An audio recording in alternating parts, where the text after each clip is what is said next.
Goedemiddag kijkers en luisteraars van Cultuur TV. De ergste tijd in Suriname is weer aangebroken. Regentijd. Nou, als het nou grote of kleine regentijd is, het is verschrikkelijk. Ik neem u mee in de omgeving van AZ. Dat is Korteweg. En we gaan even er doorheen rijden met deze auto van mij. Het is een Fun Cargo, stevige auto's, dus hopelijk overleven we het. Het is kleine regentijd. Het regent eigenlijk pas 2 tot 3 dagen echt uren in Suriname. En het is gewoon verschrikkelijk. Ik heb u van het Hoogrijdsstraat niet laten zien. U ziet de wipers in beeld, want anders zien we ook helemaal niks. Het regent nog niet zo heel erg hard. Van de Karisibibusi, dat is er niet. Maar het regent wel gewoon constant. En voor 2 dagen, bijna 3 dagen dat het achter elkaar regent, is het wel een dingetje hoor. Het is, ik hou mijn hart vast. Als het 2 weken blijft regenen, dan moeten we allemaal, denk ik, toch wel iets van een boot kopen in Suriname. Ja, ik film vanuit de auto, dus je ziet het beeld, je ziet het op mijn dashboard, misschien een gedeelte van, maar ik probeer het zo goed mogelijk te doen, zodat ik gewoon mee kan kijken. Oké, here we go. Ik moet niet schrikken, ik ben wel bang voor mijn auto, ik moet het eerlijk toegeven wat er kan gaan gebeuren, maar niks gaat gebeuren. Ja, ik moet mezelf gewoon de moed inspreken om u te laten zien als het 2 dagen regent op bepaalde plekken in Suriname. We zijn nu op de Kwataweg. Ik ga zo afslaan om naar het ziekenhuis te gaan, het academisch ziekenhuis. Want de situatie voor het ziekenhuis, als je ziek bent, want ja, of als je toevallig wat moet gaan doen, je moet foto's maken, het is ernstig. Ik kan je alvast zeggen, zet uw laarzen, hoge laarzen in de auto. Zeker tot je knie, want het is gewoon een ellende. We zijn er zo meteen, dus voor nu kunt u gewoon even meekijken naar hoe het er allemaal aan toe gaat eigenlijk in het verkeer, zo'n beetje, ja. Wat weg zijn we nu. We gaan straks afslaan. Kijk hier. Gewoon komt er iemand gewoon op je af.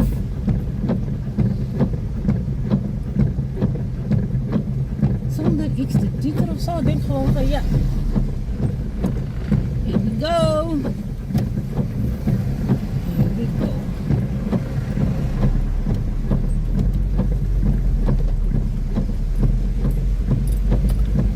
Here we go, mijn lieve mensen.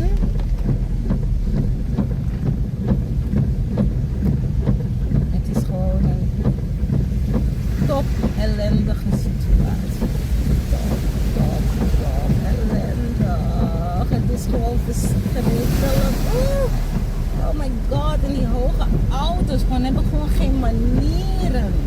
Ze hebben gewoon geen manieren. En ik heb een kleine Fun Cargo. Voor al die golven voel ik onder de auto, weet je. Het is gewoon verschrikkelijk. En we zijn nu onderweg naar AZ. Nou, stel je maar voor dat je ziek bent. Stel je nou eens even voor dat je gewoon ernstig niet goed voelt. Zelfs bussen zijn bang om te rijden. En laat me gewoon even stoppen, want het lijkt gewoon dieper en dieper te worden. Het is echt het is gewoon ellende. Ik weet zelf eigenlijk nu niet welke kant ik op moet gaan. Ik mag niet linksaf, want het is een eenrichtingsverkeer. Maar ik moet eigenlijk gewoon linksaf. Maar ik kan het gewoon niet. Ik kan niet. Het terrein staat helemaal vol bij AZ. Ik maak deze item hoor, maar ik stotter omdat ik gewoon bang ben wat er met die auto gaat gebeuren. En ik moest vandaag gewoon bij AZ zijn. Omdat ja, mijn moeder moest voor de scan gaan en zo. Dus ik moest er gewoon zijn en ik dacht nee. Dit gaan we even laten zien En kijk, file. Oh my god. Weet je wat ik ga doen? Ik ga gewoon even daar keren bij... want ik weet niet allemaal hoe lang het gaat duren. Maar ik ga gewoon even keren hier bij de eerste hulp. Want het gaat helemaal niet goed. Het gaat super niet goed. Die file is echt even te lang. Is dat mevrouw wel? Ik denk het niet. Nee. Die moest er gewoon even bij zijn. Goeiedag meneer, mag ik even keren? Op het terrein, thank you. Sam alweer met ding dat wat ik was solo want ik knap in file nanga awatraja ane broko boy ane broko die hele belt van me, het is gewoon belachelijk. Zou je dan je afspraak moeten afzeggen? Kan ook niet, want de ene afspraak is volg op die andere afspraak. En als we deze afspraak zouden missen, dan betekent het dat we de volgende week ook niet voor een hele belangrijke afspraak kunnen gaan. En dat is verschrikkelijk. Oké, dus ik sta nu hier voorin. Dus die scan wordt gemaakt. Ik vind het zo verschrikkelijk. Ik moet weer in die dingen, maar ik wil niet in die file staan. Ik wil maar gewoon doorrollen. Want je moet niet gewoon te veel gas geven. Maar zien jullie hoe die auto's gaan? Is binnenkort moet je gewoon hier met de boot als het nog 4 dagen blijft regenen zo. Moeten we gewoon met de boot in deze buurt komen. En dit is niet de enigste buurt hoor. Van het Hogeruitstraat is van kwaad naar erger. Ik dacht nog in mezelf, er zijn geen gaten. Misschien zijn die gaten gelapt.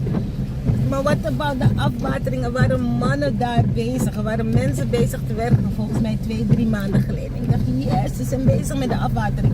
Maar volgens mij was het gewoon Telesuur die met bepaalde dingen bezig was onder de grond. Oh shit, ik ben gewoon op het... Maar ja, ik zou ook niet kunnen lopen. Mijn moeder zou ook niet daar naartoe kunnen lopen. Dus ja, we zoeken naar een geschikte parkeerplek. Je mag niet op het terrein van AZ staan, want anders krijg je een wielklem. En ik ga jullie zeggen, dit is mijn tweede rondje. Dus horen jullie dat? Mijn bel. En niemand die je daarvoor gaat vergoeden. Geen hond. Sorry dat ik het zo moet zeggen, maar dit is wat je ervaart.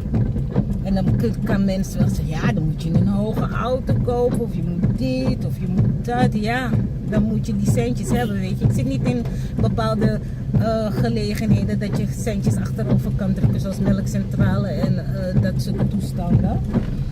Dus ja, en ook niet bij pennen.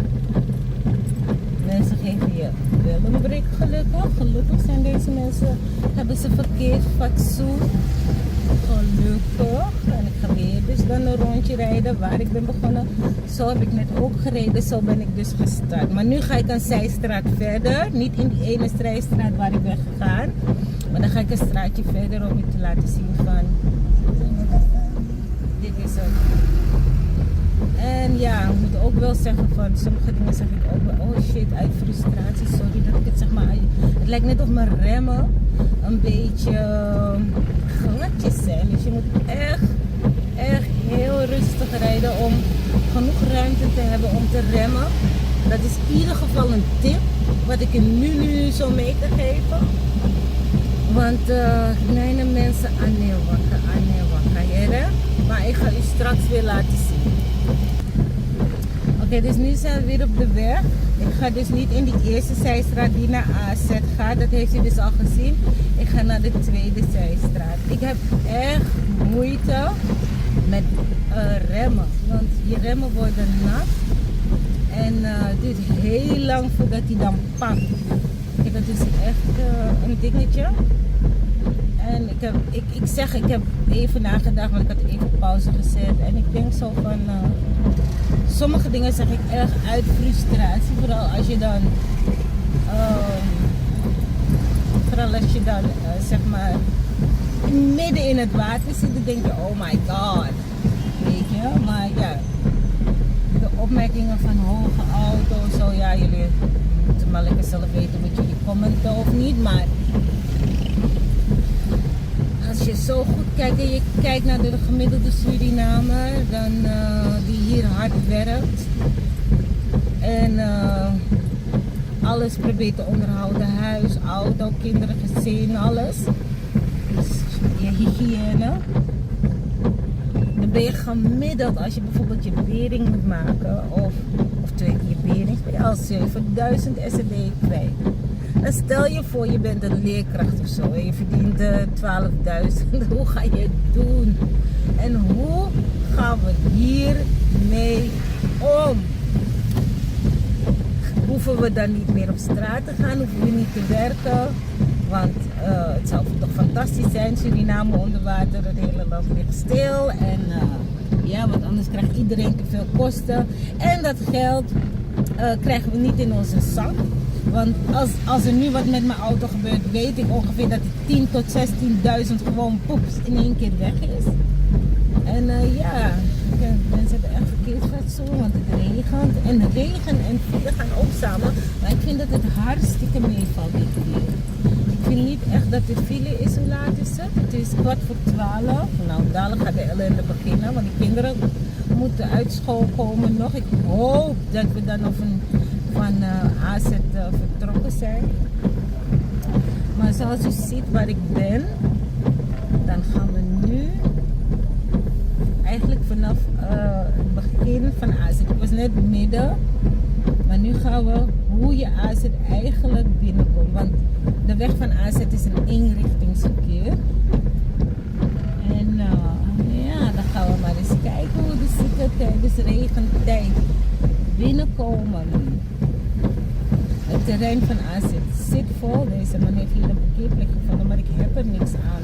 Want mijn moeder, slechter been, 76 jaar. Die zegt, gomeka vrouw dat wakker in dot visti watra. Nee, dus ik moet rondjes blijven rijden. Op het terrein kan ik niet staan, want dan krijg je wielklem. Tenzij je met de mensen praat van hey, dit en dat. Maar het terrein zit al vol. Iedereen heeft al gesproken en iedereen is al geholpen. En zo groot is het terrein van SZF ook alweer niet. Kom maar SZF. Academisch ziekenhuis. AZ. Drukte hier met de auto's. Met de bussen. Dan wordt het getutter. Maar hier is het nog behoorlijk droog. Ik ga wel in de hoofdingang, maar dan zo ziet u waar het eigenlijk allemaal begint. En wat het probleem eigenlijk is. Waardoor het... waarom kan het gewoon niet opgelost worden, hè? Het is gewoon een probleem van bouwen en bouwen op dingen, trends dichtmaken en gewoon geen rekening houden met afwatering en gewoon doen wat je wilt. Gewoon doen wat je wilt zonder rekening te houden met hoe de afwatering is geregeld. Want als ik me gewoon van vroeger kan herkennen, dit was nooit bij AZ. Alles wat er omheen en bij is gebouwd, is gewoon gebouwd om te bouwen zonder na te denken. Dat is gewoon mijn idee hoor. Want hoezo? Hoezo?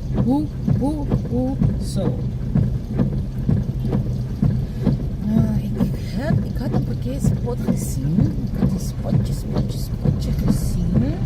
En ik zie dat er een busje weg is. Het is wel een parkeerplek net buiten AZ waar je gewoon voor moet betalen. Terwijl eigenlijk parkeer gratis is. Nee, maar er staan altijd mannen op een bepaalde plek en die verdienen dan zo hun geld. Dus ook wat beter gaan ze voor AZ werken. En dan krijgen ze gewoon hun pensioen nog later.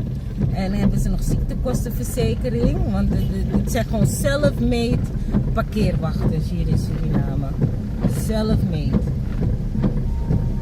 En ja, ik hoop dat ik dan die parkeerspot kan krijgen. Wat ik dacht te hebben gezien.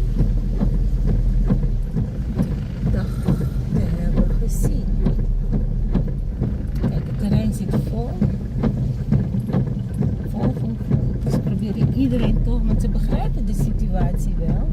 Alleen zijn ziekenhuis en ze kunnen er ook niks aan doen. Misschien moet er een soort van pomp geplaatst worden, net zoals Kirpelani doet. Weet je, voor hun deur pompen ze echt weg.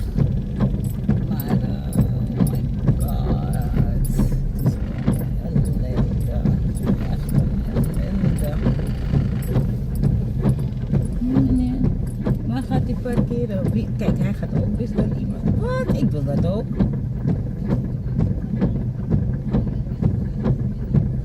Is er plek? Is er geen plek daar waar ik een busje had gezien? Nou, ik raap een busje. Maar daar waar ik... Oh, het is een ware drama en een ellende van zo heb je me niet.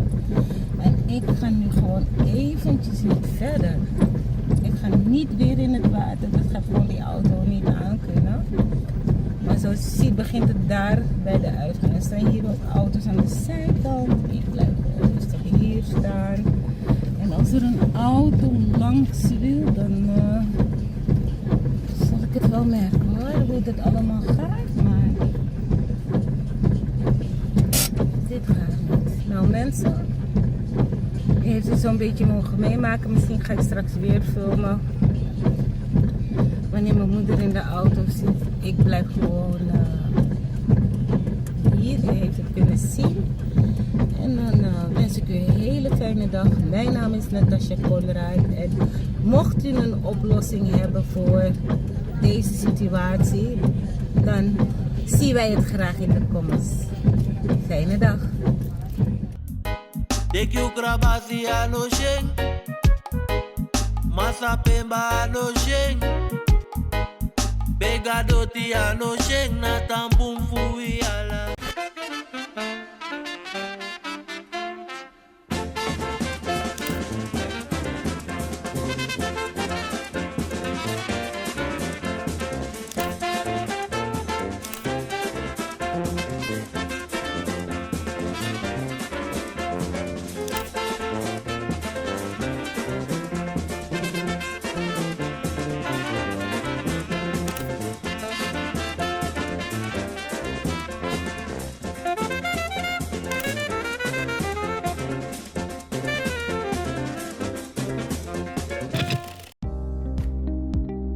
Kleding moet niet mooi zijn op een hanger, maar goed voelen aan jou. Of je nu een pak zoekt voor je werk, iets casuals voor het weekend of een sportieve outfit voor elke dag. Bij het Broekenpaleis vind je meer dan broeken. Complete outfits in grote en lange maten. Met kwaliteit die gewoon lekker zit. Liever eerst rustig thuis kijken? In onze webshop vind je dezelfde keuze. Overzichtelijk, op maat en lengte. In de winkel helpen we je graag persoonlijk. Met eerlijk advies en zonder haast. Want niet jij moet de kleding passen. De kleding moet jou passen. Voel je welkom voor persoonlijk advies. De koffie staat klaar. Of shop op je gemak via hetbroekenpaleis.nl.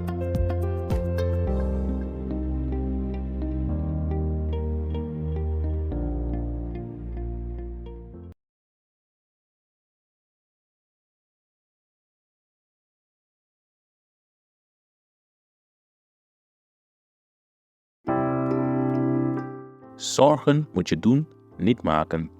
Zorg is persoonlijk.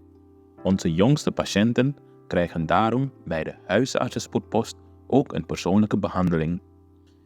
Onze artsen zijn zeer bekwaam in het opvangen en behandelen van uw kind. Huisartsenspoedpost Suriname. Uw zorg is onze zorg.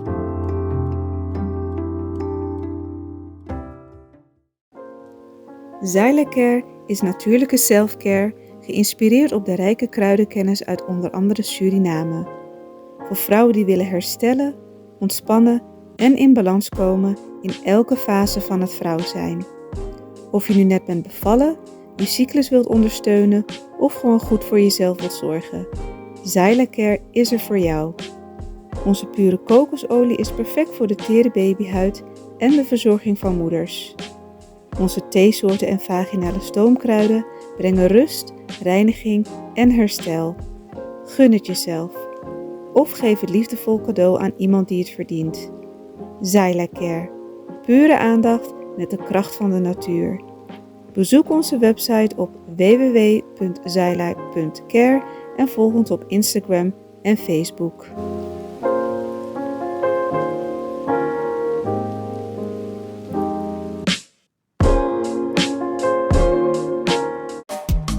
Vaderland, Suriname is mijn vaderland, yeah. Vaderland, Suriname is mijn vaderland. Suriname is een heilig land, maar we doen wat we onheilig staan. www.kulturu.com for the generation.